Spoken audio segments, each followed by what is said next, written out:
Hello, anglers, man. Welcome back. Kayak anglers of the internet, as Dan would say.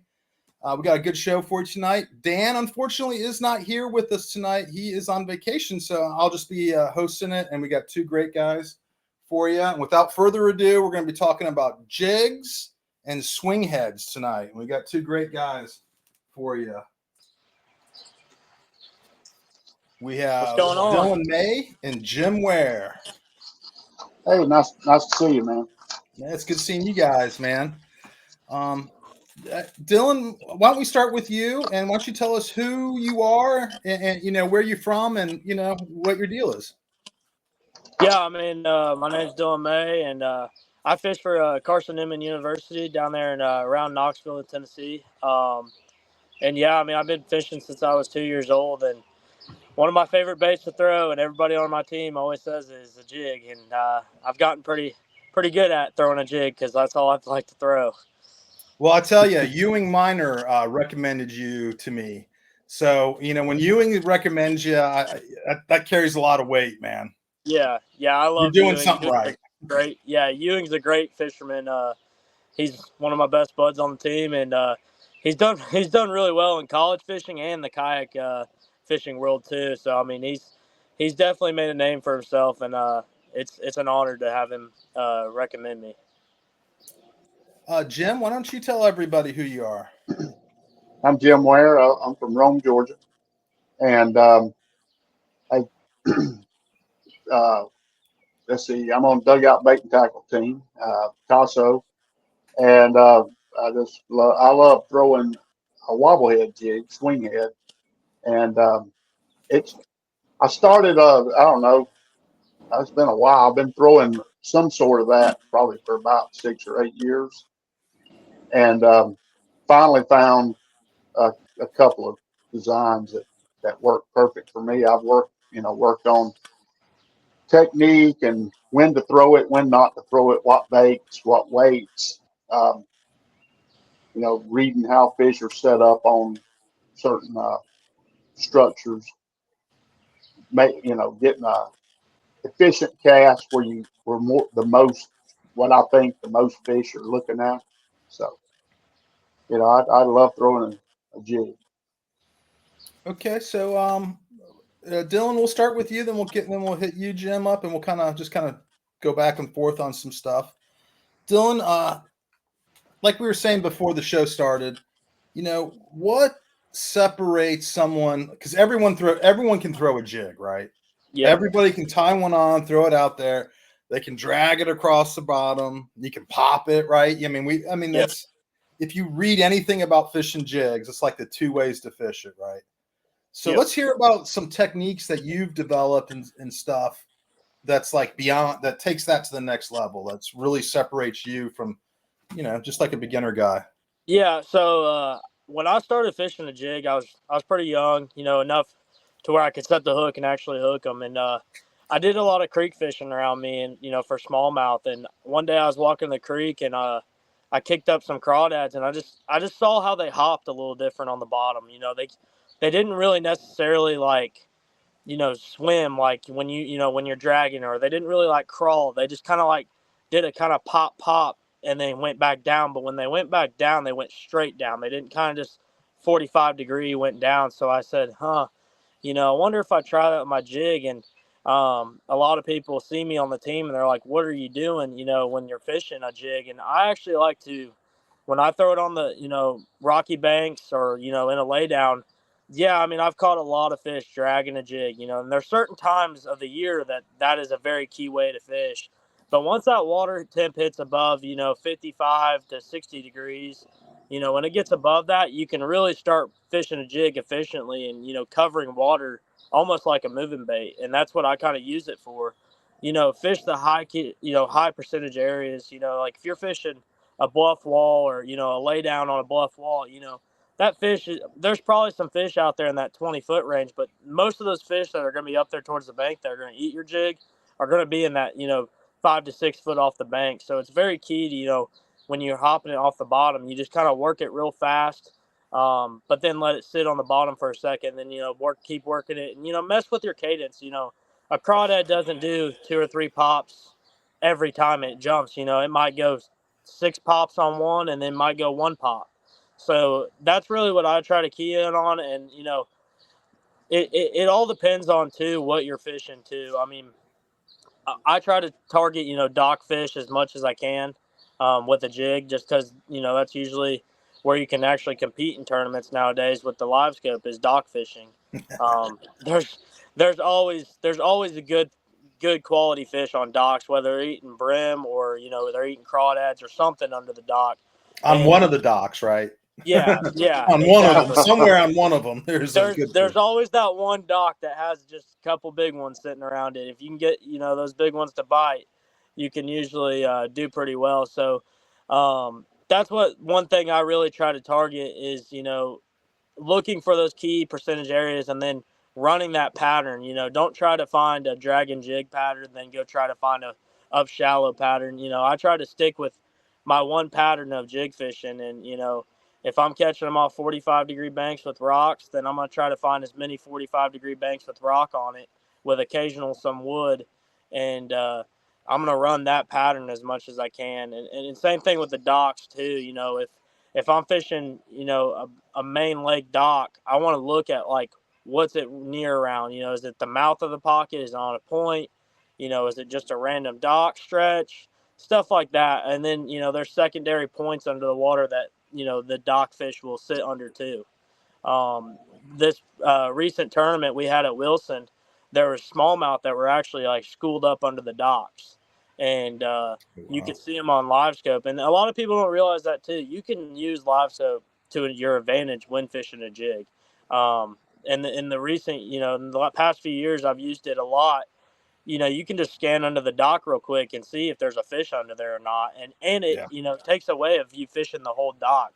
You know, you can see if they're on the back post or, you know, it really shows you how the fish are setting up on the dock, whether they're suspended on the bottom and how many fish are under there, what type of fish. You know, instead of just going down a bank and fishing 20 docks, you might have only one good dock down that stretch, and you can know which dock to pull up to and make 5 or 6 casts and cover more water. You know, it sounds like you're fishing the jig a lot faster than like most people are fishing it. Yeah. I try to fish it, and, you know, it's kind of one of those things when you get to a new body of water, you don't like everyone thinks a jig is just go drag it slow down a bank. You're going to get those 5 bites you need. And that is true. But you got to find that bank. And there's usually only about 1 to 3 banks on that lake that are like that. So really, I like to see is, you know, if I can get 1 or 2 bites on a bank doing the hopping trick, you can go back down it after you catch a few doing that. You can go back down that in the tournament and drag it slower or drag it out deeper and probably catch some more fish. But it does help you cover a lot of water when you're doing that, you know, just fishing. And I like to keep the trolling motor on 6 or 7, honestly. You know, kind of cruise down the bank pretty fast when you're practicing. You know, if you get 1 or 2 bites, there's a good number of fish there if you're fishing fast. And that's a key bait, you know, fish it kind of at a 45-degree angle and just kind of hop it back to the boat. But like, you're not fishing it all the way to the boat necessarily. You're fishing it, you know, 10, 20 feet off the bank, maybe less, and reeling it back in. I mean, it's just a simple fish the high percentage areas that you think that you're going to get bit and then keep going. You know, don't really have to sit there and just milk the same stretch for hours. And that's how I like to cover water and find, you know, that's how you find 10 to 15 more other spots than having 2 or 3 spots. And so let me get this right. So from what you're saying, it sounds like you're also fishing it really shallow. Not only are you fishing it faster than a lot of people, you're Yeah. also fishing it like a very shallow. Yeah. I mean, there's always fish that are, you know, up shallow. I don't care what time of the year you're at or where you're at in the country. There's always going to be fish shallow. It's just their natural habitat. Yeah, everyone's out there in the middle of the lake nowadays, you know, scoping a minnow. But I like that jig thump when I got a bite up shallow. I like to set the hook and not know what I'm setting the hook into. But yeah, I do like to fish it a lot shallower than everyone. But occasionally too, I like to fish it deeper. I mean, but when I do fish it deeper, I'll try the hopping trick out deep. You know, it's called cracking a jig, and I'll try that out deep sometimes. But better when you get out there in that, you know, 15 plus foot you're better off kind of dragging it. But I like to keep it a fast drag so I'm not wasting time. And but when I am fishing it shallower, and I do look for shallower docks, I'm not less. If I am dock fishing, I'm not looking for docks in 20 foot of water. Those are usually not the docks you're gonna throw a jig on. So I like to look for 8 foot or less is where I like to fish a jig. Really, Eight it foot or doesn't give. less. Yeah, it doesn't really give those fish much chances to run away from your jig.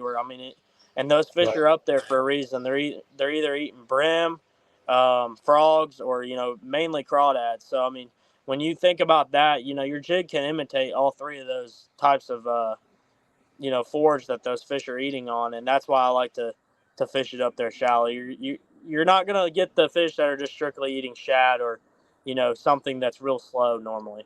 Right. Right. So, and then what weight are you using?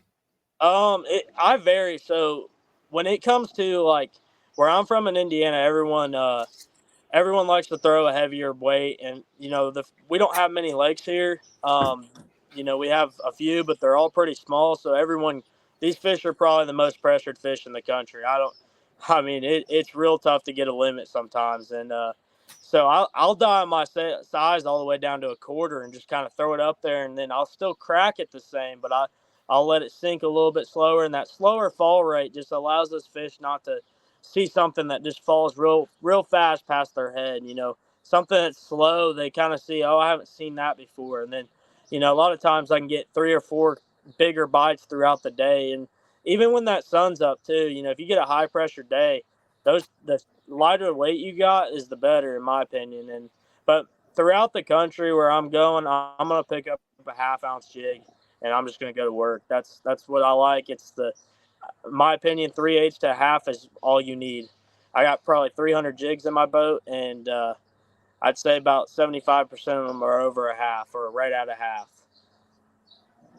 I mean, that's like my go-to jigs weight Yeah, is it's half just a good ounce. way. And it Yeah, allows you to get it down there fast, so you can fish it faster. Um, but and it's not also, like when it's you're not dropping like a rock either, though. yeah, You exactly. guys You're have not this throwing a good. 3/4 ounce jig or a 5/8 ounce jig up there and just smoking them in the head with it. But like when it comes to flipping docks too, you can skip it a lot farther back. I feel like you have more control over your bait when it's a half-ounce.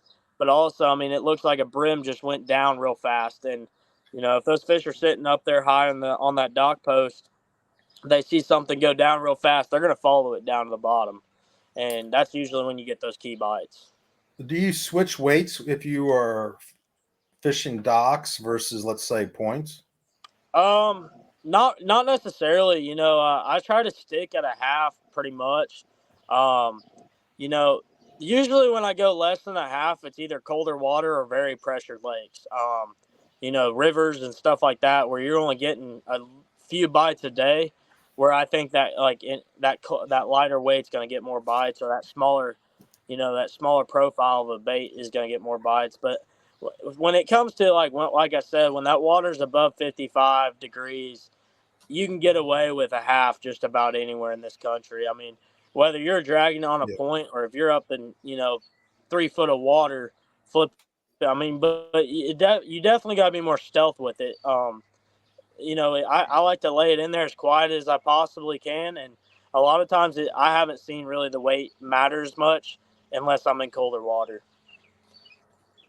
And do you have any like there's so many different jig heads and styles of jigs. There's the round ball, there's the Yeah, football, there's I mean it goes yeah, list goes on and on, right? I mean you could go on yeah. for hours, right? Yeah, You, really, the two favorite heads that I like is I do like a ball head, but there's really only one ball head jig that I truly stand by, and my partner throws it a lot in college, and it's the War Eagle finesse jig. It's got a great sharp hook on it, but it's also got that stout hook where you can go flip up shallow with it and not worry about bending that hook out necessarily. That jig gets bit really good. But when it comes to like my overall flipping jig, I like a 3/0 hook and a Arky style head. It's just easiest to skip it on. you can skip that bait back, 10, 20 foot under a dock, and that can be a lot more key bites that, not somebody else is going to throw. But I mean, if I'm dragging it on points or something, or if I'm fishing offshore, I'm going football head jig, just like everyone else will throw. I'll throw that football head out there. You got to try a Picasso dock rocket when you're fishing docks, man. Yeah, I've heard about that, and it has kind of an archy style head to it, sort of, but it's a little shaped just a little different. It's amazing. It's amazing for fishing docks and structure. Yeah, I definitely need to try some of those. And another thing too with my jigs, I really do like a lighter weed guard. I'll cut my weed guard down too, and that's something I like to do is, make sure that weed guard, when you get bit, it's gonna stick that fish. And I don't care. I'd rather get stuck 20 more times than lose a 5-pounder because I knew my weed guard wasn't, hooking. There's times when you're jig fishing that you're not going to always have the best hook set, that kind of catches you off guard. I caught a 5'11" out of Pickwick in the Bassmaster Natty last year, and I was reeling my jig back up to the boat from underneath the dock, and it goes thunk. And it was behind me, and I set the hook not great, but it was good enough, and we got it in because of just a lighter weed guard allows that fish, when they chomp down, they're already got the hook exposed. And I've messed around with a ton of different jig companies, and you feel the weed guard, you go out there and test it, and it just doesn't stick them, or you miss about half the fish. And I'm a true believer by weed guard, and some weed guards are different angles, right? You know what I mean? Exactly.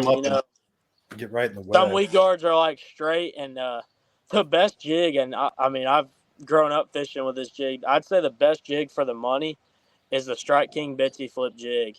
It has caught more fish I've ever seen. It's just a little compact jig. Yeah, a little tiny one. Yep, little compact jig, and that's got like the perfect weed guard, the perfect hook. That's not my favorite jig, but if it comes down to one jig that you had to rely on the rest of your life, that's definitely one that gets bit. I'll say that, no matter where you're at in the country. Yeah, that's a tiny little guy. But yeah, weed guard's a big thing for me, and the jigs I throw are custom. A guy in North Carolina makes them. He only makes them for a handful of people, but another good company that makes a great jig is True South Customs. That's another company I really like their jigs, and even the Greenfish, the Bad Little Dude by that Brian New designed. I've caught a lot of fish on that, and I'm a firm believer if the water temp's below 50 degrees, that living rubber jig is a big key in my thing. I don't know why. I've just always believed that living rubber, just straight color, either black or brown, and that water temp below 50 degrees gets bit a lot. Man, that's a lot of good juice right there. Right. That's a lot of good juice. You pack that in there pretty good, man. Yeah.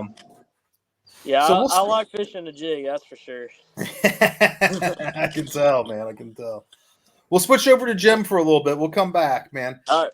So, Jim, now, some people say the swing head is fished the same as a jig, but I disagree with that. And I know you will too. Yeah. So, I cover water.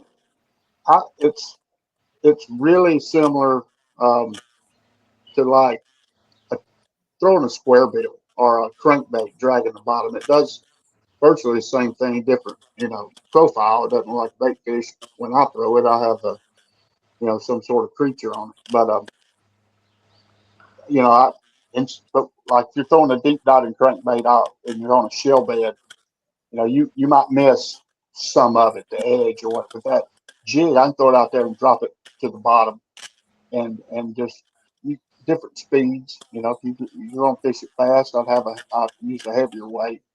But so that's how I don't hardly ever.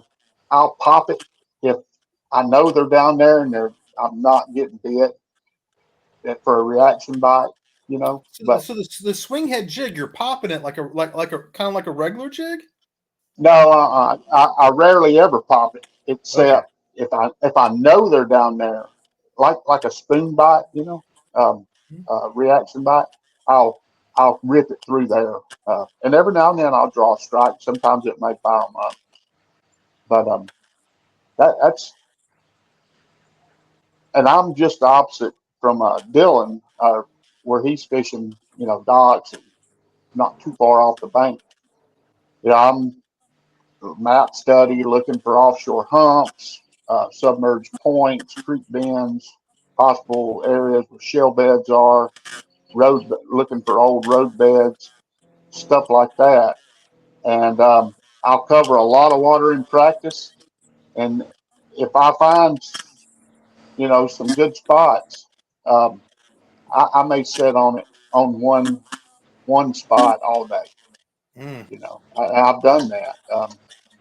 Just last weekend on Kentucky Lake, I sat on the spot.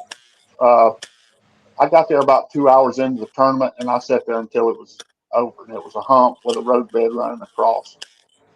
And those fish were staged on the tail end of that hump, and and they were biting, and I caught every one of them bit that swing head jig. So when they're on like a road bed, you're just throwing it out there, and are you just like slow dragging that on the bottom? I'm trying to fill every single shell, rock, literally slow crawling it over everything. I can feel, if it's shell or pea gravel or even road, you can feel it when you hit the asphalt, especially this tungsten swinger. Um, and my reel, I can when I hit that shell, it's bumping. My reel handle is. So And I just want to say something real quick, man. The difference between tungsten and lead, and how big a difference that can make with the feel, right? And we'll talk about the line and the rod in a second, but which makes a huge difference too with the feel. But man, tungsten, that initial contact with tungsten, you can really tell when it's pea gravel, the size of the gravel, sand, and asphalt, just like you said with it. Where lead is it's so much duller of a feeling. I have a hard time telling when I'm on with lead stuff. Yeah, but usually if I know I'm going to lose a lot of jigs, I'll throw a lead one because tungsten's expensive. Right. That's usually the main reason I'm throwing a lead, a fantasy swinger, which is also swing head. But also, if there's a lot of cracked rock, uh, and that I assume is down there, and I'm getting hung up with my tungsten one, that lead profile is going to be bigger with the same weight. Uh, Almost half. It's probably at least a quarter bigger, maybe a little bit bigger in size, and it seems to not get hung up as much when you're fishing Kind of around spreads out chunk a little rock bit. and stuff. Yeah, it's a little wider. It doesn't go in those cracks and get wedged. Um, I like dragging a jig uphill. Um, I'll sit on the top side of a point and bomb cast out to where it tapers down to nothing, and drag that jig uphill. Really? Most of the time I do that. Yeah. Now, why are you doing that, man? What's your thought process behind that? I'm curious. I can feel the bottom a whole lot better. And, and I've tried it different ways, like on Tennessee River.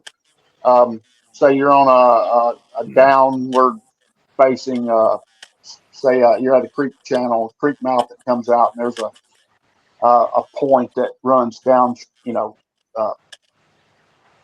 I always think that the fish are facing upstream, to feed. That's Yeah. how that's how they usually do. Yeah. But I hadn't had a problem catching them, dragging it from behind them. They still eat it. But And you're doing that. You're doing this on lakes, though. So I mean, there's really not that current there, right? right, well, I don't know. Sometimes. Gunnersville, Chick, there's a pretty good current Right. out there.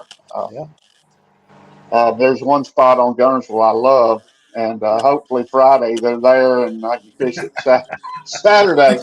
But it'll have if there's any current rolling, it'll have a good bit on this one spot. Um, but yeah, I like to drag a jig uphill it most of the time. For most of the time, I'm throwing a 3/4 ounce, and I throw a 3/4 ounce. Say if it's 12, 15 foot or deeper, all the way up to say 35, 40 feet. Um, I'll go to 1 ounce if it's on the ledges and there's a lot of current rolling. I'll put a 1 ounce on, and then anything shallower than that, you throwing a 1/2 ounce. Back in April on Dale Hollow, I was in the back of a pocket, wind blown pocket, and it was about I'd say 10 foot, and I had a 1/2 ounce on and dragging it back And there and we caught them. what are you using for a trailer on these things? I have basically, and I don't have any. I'm not sponsored by Strike King, but a Strike King Rage Bug is my favorite. Um, it's got a ton of movement. Um, that coffee scent. I don't know if that makes a big difference, but I'm confident with it. It's If I want soft. a little, yeah, it's super soft. And if I want a little bigger profile, I'll use their Strike King Space Monkey, and Yeah. it's got a bunch of flap to it. It's got little And legs. yeah, and then I'll also throw a 7 inch cutter worm. I'll put a cutter worm on the swing head, and then on the ledges I'll a 10 inch power worm too. Uh, and I'll use a 5/0 hook on. If I'm using that big 10 inch worm, I'll use a fantasy swinger with a 3/4 ounce with a 5/0 hook. Everything else, I'm using a 4/0 hook. So, I mean, wow, man, I'm kind of blown away here, honestly, because I wasn't expecting to hear Dylan fish the jig so shallow, right? And Uh, it's just kind of hitting me here. Man, you could have these two baits tied on, and you cover everything from 3 feet of water down to what'd you say, 50 feet, at 40, deepest 40 I've feet? ever caught one on a jig's 42 foot. On matter of fact, I was at Dell Hollow and it was back in December. It was 42 foot. Jeez, oh Pete. So that's just it's just kind of remarkable to hear that Right, that with a regular jig and a swing head jig, how much of the lake right. you can fish, with just two baits. And another thing, pulling it slow because I pull it. Matter of fact, it amazes me that they can even see it move sometimes. Like back in Really? December up on Dell Hollow, yeah, I was it was the thing wasn't moving just a few inches. Just I had it steadily moving, but it would take forever to to get it all the way. And I finally figured out how far to cast out to not cover so much dead water. Because but anyway, with that tungsten, it'd be smooth filling, then all of a sudden I'd start filling the chunk, and I'd get ready. You know, get You're ready. four or five, yeah, four or five bounces, but, boom, there it is. And I'm But gonna let a little I, juice out here. Those swing head jigs, man, rock on Dale Hollow. yeah, yeah, They rock on Dale Hollow. It is like, for yeah, whatever reason, there's something special between Dale Hollow and those things. So if you're right, going to Dale Hollow, you might want to buy yourself a pack of swing head jigs. yeah. So, Jim, what rod and reel and line are you using with this thing? I've got I brought it up here with me. It's the rod's a G Loomis NRX Plus. 894C. It's a heavy action, 7.5 foot fast. I Normally I'll have 20. If I'm fishing Tennessee River lakes, I'll have 20 pound Sunline sniper on it. And I've got the reel I'm using is I got it brand new this year. It's a Metanium. I've got a Bantam on my other one. So, but that Metanium, it's super light. What's the But real speed on it? 7.1. 7.1. Yeah, Pretty quick, fairly. Yeah, yeah, but not super fast, right? right. Um, I'll tell you what. The first time when I first got an NRX Plus, and I was using that tungsten swinger, the first fish I caught, it was a good one too. It felt like the freaking rod exploded. I've never had anything that sensitive, for a fishing rod, and it scared me when it hit. It was like boom. Like, oh my god! But with that rod, I can, especially fishing super deep, or to me, it's super deep. 25 to 30 foot. Um, there's a lot of line between you and the fish, and you need every bit of sensitivity to to feel not only the bite, but is your jig coming over the right, uh, over the shell or the road bed or the pea gravel, you know. And with this setup I can feel every single bit of it. Hey, Dylan, are you there? I think we lost Dylan. Oh no, he's back. There he is. There he is. But So I want to ask Dylan here, man, what rod, reel, and line are you using for your jigs? So I like a Dobbins Champion XP 734.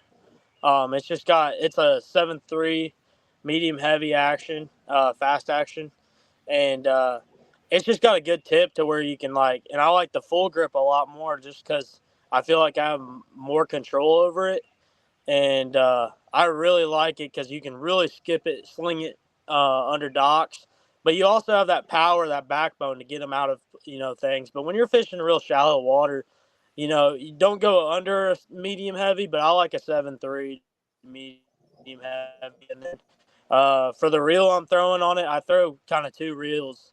I throw a Bantam MGL 7-1 gear ratio, and then I throw a Chronarch NGL 7-1 gear ratio, and just having that 7 speed, when Jim said, you still want that sensitivity, but when you feel that bite, you want to be able to catch them because there's sometimes jig fish, will scream and run across the water as fast as possible right, or run right at you. So you want to be able to catch up to them real fast. And when it comes to line, a lot of people have always kind of look at me weird when I say this, but I throw like anywhere from 15-pound Tatsu to 17-pound Tatsu. I mean, the reason I say 15-pound Tatsu is I'll throw that if I'm fishing docks or, if I'm fishing just, clearer water, those highland reservoirs or clear water, you'll get a couple more bites than most people if you dial your line size down. I do believe in that. When I go up north to northern Michigan, I throw 6-pound tests on those Great Lakes, and because there's sometimes you won't get a bite if you don't throw 6 or less.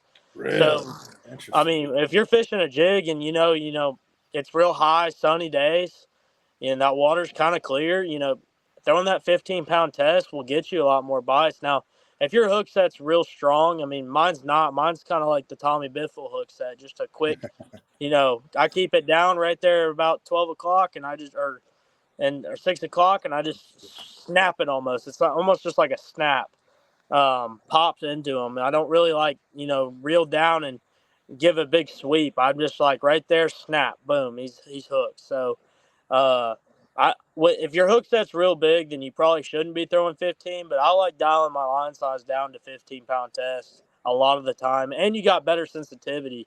You can really feel that key bite and I've noticed a change, when I pick up a reel with 17, I'm like, is that a bite? Is that a bite? Oh yeah, it is. Whether I have 15, I'm like, yep, there's one for sure.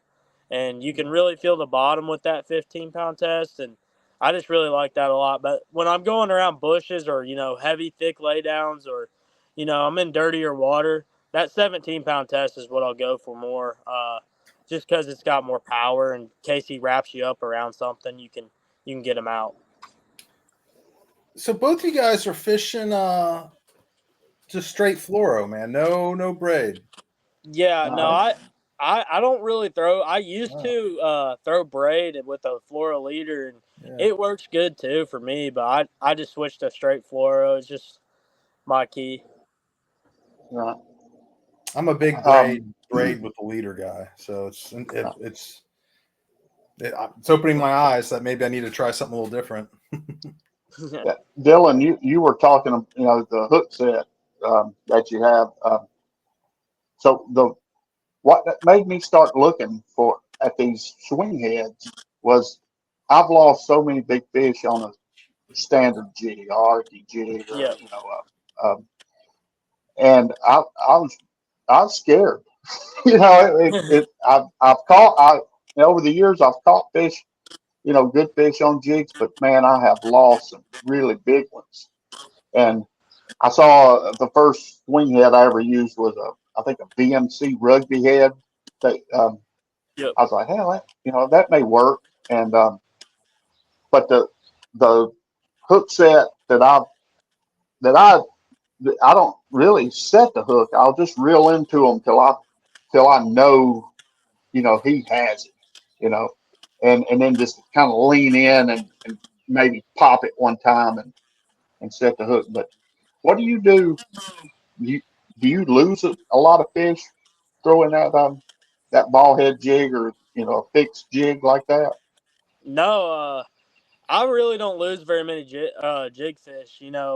It's just kind of been one of those things where, and I'll change my hook set a little bit to where like what I'm fishing. I mean, if I'm fishing out in 15 plus foot of water, then I'm gonna and I'm throwing like I'm making a long cast, and I'm gonna do probably like a sweep hook set. But like when I'm flipping, and the key thing is to don't get ahead of yourself and try Yeah, to, you see a good laydown that looks just juice right there. Like there's got to be one in there.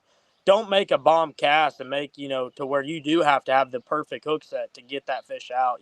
right. Key thing is get it to where you're in a comfortable hook set standpoint. And I mean when I do that, I'll reel down till I feel him. Like I mean if he's on, like if I Yeah. get my line tight, once I get that, I'm just a quick pop, Uh huh. just I mean, but I put a lot of power into it, and I don't try to. I kind of use I'll lean my back into it a little bit more and just kind of use my whole body into it to keep them up. But I mean, I Hmm. really don't lose very many jig fish, um I mean it also judges based off of what jig you're using too. I mean, you know, the hook might not be good, the weed guard might be Right. stiff. I mean, if I got a real stiff weed guard, then I'm gonna have to set the hook a lot harder, and I'm probably gonna use a Right. little. I'm gonna up my line size too on that.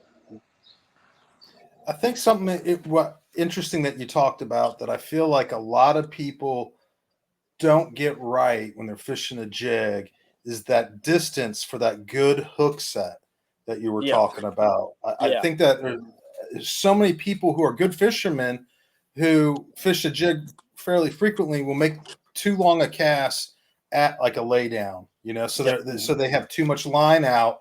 So when it comes time to set that hook, man, they got to take all that line up, and there's just too much out there. And I think that affects a lot of people that if they either got just a little bit closer or got the right angle, it would dramatically help out their ratios on catching those fish that they're going to miss because they didn't get a good hook set on them. Like they get them on for a second, right? yeah, You have a weird hook set, and you're like, "Well, he's on there," and then all of a sudden, nothing.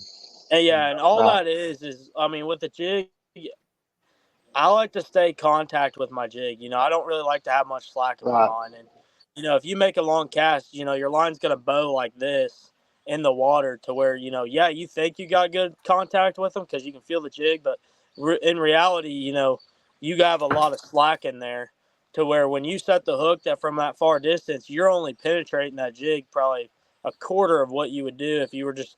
And I mean, when I mean I'm fairly close, I mean I'm probably 30, 40 feet from the bank and I'm just pitching and I work it out 5 or 6 feet off the bank until where I think I'm not going to get a bite anymore, and I just reel it back in and keep doing. And you just kind of, it's almost like fishing a crankbait. I mean, you're working that fast just about to cover water, and in today's world, all you're looking for is 5 bites, and so if you can find 5 stretches that has a 3.5 to 4 pounder on it, and you catch that one fish, you just keep going and running those, and next thing you know, you got 17 to 20 pounds, or in the real tough tournaments, and that's where you'll see a jig shine a lot more, is when you need 13 to 16 pounds to do really well, like the top 10 in the tournament. That's when you're going to see a jig really shine a lot more, is because you don't have to deal with guys out there live scoping, with a minnow or other things where everyone's catching 20 pounds. But when it comes to a jig bite, I like to try to cover water, but I like to keep, my hook set range to where I know if I get that good bite, I don't want to have a risk of, losing that fish, because that might be your only other good bite of the day. Well, I like that. I like that a lot.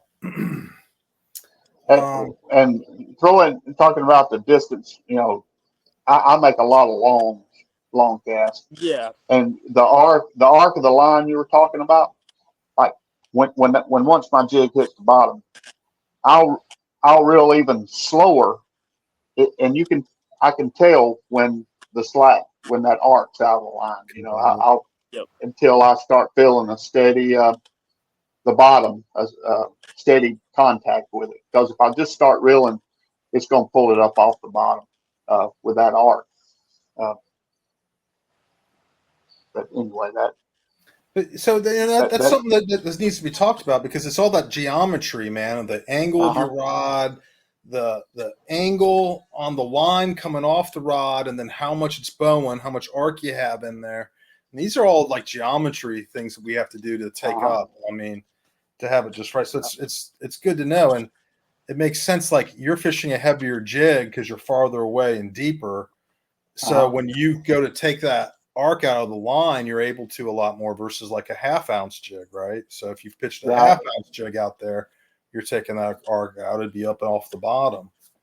Yeah, and something I like to do when I'm dragging offshore is, most people will drag sideways, and I'll do that till I, feel the bottom on a cast or two, but I really like to drag up, keep my rod up in front of me, just because I feel like you're Rod tip cutting. up?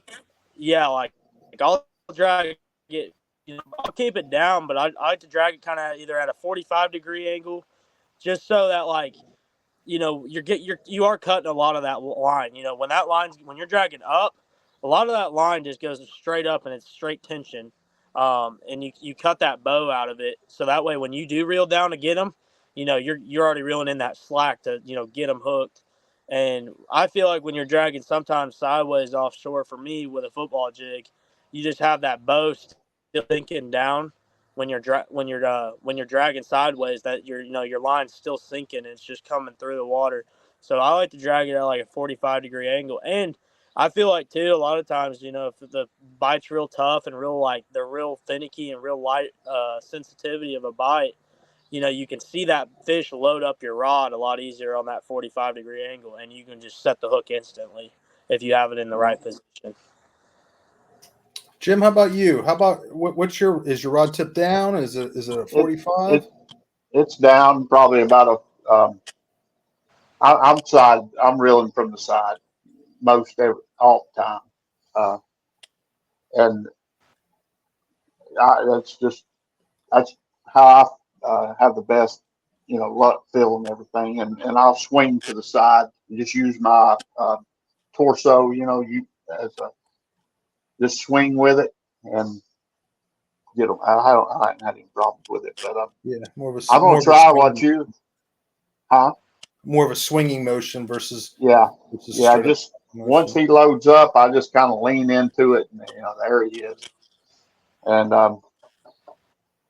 so that's how I fish it. Yeah, I like that, man.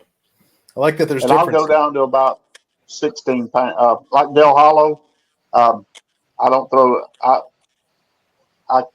kid around that I'm gonna go finesse up there, and I'll put 16 pounds. sunline Yeah. on. So Dale Hollow's a another clear thing, lake too now. yeah, Yeah, I had, those Highland reservoirs. yeah.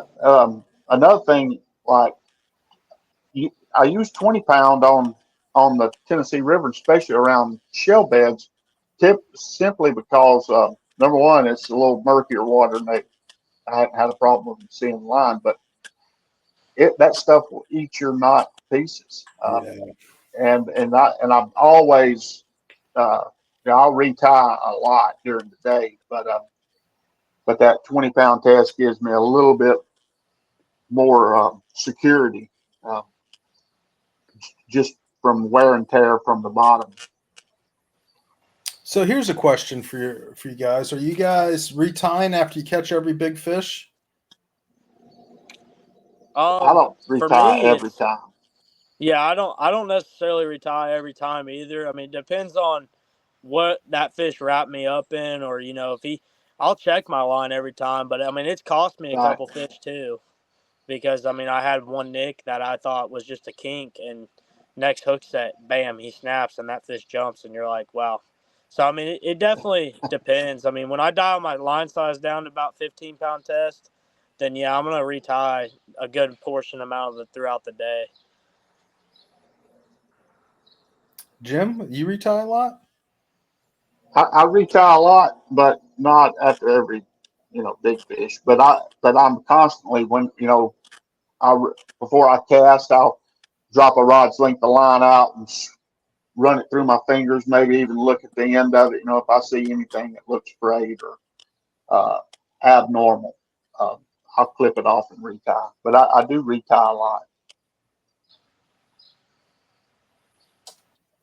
Well, guys, we're right about 50 minutes here for the podcast. I'd like to give you both a chance to thank your sponsors and anyone else who helps you out with fishing. Jim, you want to start? Yeah, I'd like to thank Dugout Bait and Tackle.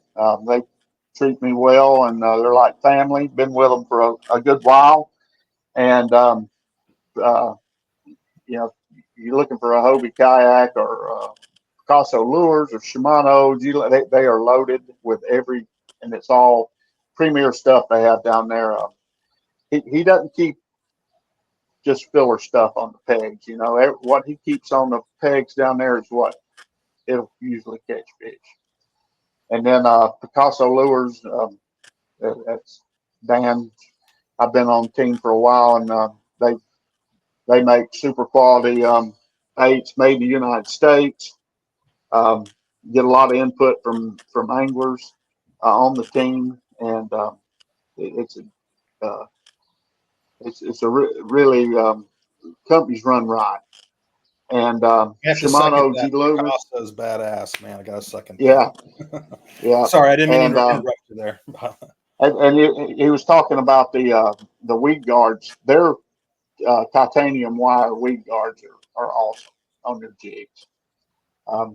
It's, I mean, they're supple and you don't get hung up a lot. I've used them a good bit.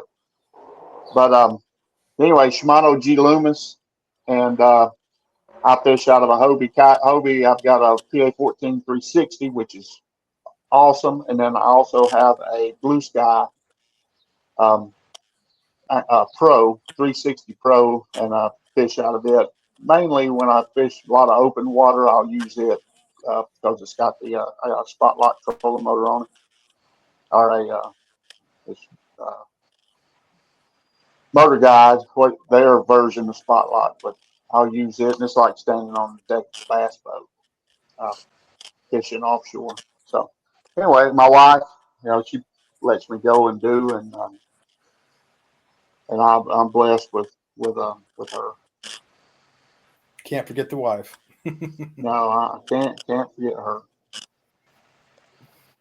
But, Dylan, how about you? Yeah, I want to thank like Honey Creek Tackle, based out of here in Indiana. They've helped me out a ton with sponsorship money, and just anything I need. I can always call Jason down there, and he's always been good to me. And if I need tackle, he's always got it. And they're a great tackle dealer, but they're also kind of a boat dealer. Also, I got my boat from there, and they're just great people down there. They do everything right. You know, if you ever have any trouble with them or with anything, they're there first thing to help you. And I'd like to thank Trick Step, you know, Mark Pizer. I've known him for a while, and he's always been good to me, and you know, he's always helped us out, helped our team out too. And I'd also like to thank Carson Newman University, Hunter Sales, our coach. You know, he's helped me grow as an angler and as a person a lot. And, you know, he's got a great program down there. I couldn't think of anywhere else I'd want to be. Getting to travel the country and hanging out with a bunch of guys on our team and just meeting new friends and new brothers. It's been a blast. And, yeah, I just can't thank them for allowing me to grow my passion for fishing. It's awesome. And Carson Newman, man, I mean, they are really like one of the biggest schools for fishing out there. I mean, it's a great program. Really amazing what they do. Yeah, it's awesome. I love every minute of it. You know, I'm down there, and it's every time we're traveling, it's just it fires everyone up, and everybody's excited when we got 12 to 15 boats just traveling to a tournament. It just fires everyone up. So 12 to 15, man, that's amazing. yeah, our team's grown a bunch over the couple of years. You know, so it's going to be a blast, and I can't wait to get back down there this fall, fish with them. Well, that's awesome. They have a kayak team too, right? I hung out with them at Harris Chain. They had brought a drive for me from Dugout, and I went to pick it up at their motel, and I rigged up in the parking lot with them. And they were a bunch of cool kids. I had a good time talking with them. Yep, we have that kayak program. You know, if there's any younger high school anglers looking to reach out, you know, Jacob Frazier, he's their head coach for the kayak fishing team, and I mean, you know, they get their food, gas, and stay paid for the week. So I mean, it's a great deal, and you know, we're the same on the bass team. You know, the bass boat side, you know, we get our food, gas, and stay paid for the week. So I mean, you know, you can make long runs or long drives to a spot and not have to worry about going broke, and that's the most awesome thing about college fishing right now. And you know, it's really tough. I mean, college fishing is just as tough as some of these pro circuits. You know, a lot of these, and you guys, I'm sure, have seen it. You know, with the college kids fishing these pro circuit tournaments and just beating almost everybody. So I mean, it's really showing out that these college fishing has grown so big, and it's amazing that we have a program that allow us to do what we want to do and not have to be afraid about going broke at some point. I mean, that's amazing opportunity right there. A lot of people don't realize how expensive it is to go hit a tournament that's like 10 hours away. Exactly. And you got gas fees, and you're going to spend $500 on lodging. You're going to spend $600 on gas. Yep. I mean, that's $1,000 right there. I mean, that's a lot of money. And I know when I was in college, I was broke. Yep. I mean, just straight honest, I was broke. I mean, I didn't have $1,000 to spend to go do something like that, Yeah. So it's a great opportunity for you guys. It's really an awesome opportunity, and our Coach Hunter Sales has just been great to us. You know, he tries to do anything that if we need trolling motor fixed in the parking lot, he'll spend up till 12 a.m. at night, working on that trolling motor, and he's just an awesome coach that allows us to do a lot of things and live our dreams and hopefully to grow our dreams to be bigger, and it's just an awesome thing, and he's just a great coach. That's awesome. Well, guys, I want to thank you both for coming on, and I want to thank everybody for listening, and we'll see you guys all out in the water. All right. I appreciate it. Thank you. Yeah, I do too, man. I had a good time. Great time. Yeah. So make sure that's ending and recording. Sorry, what's your next tournament?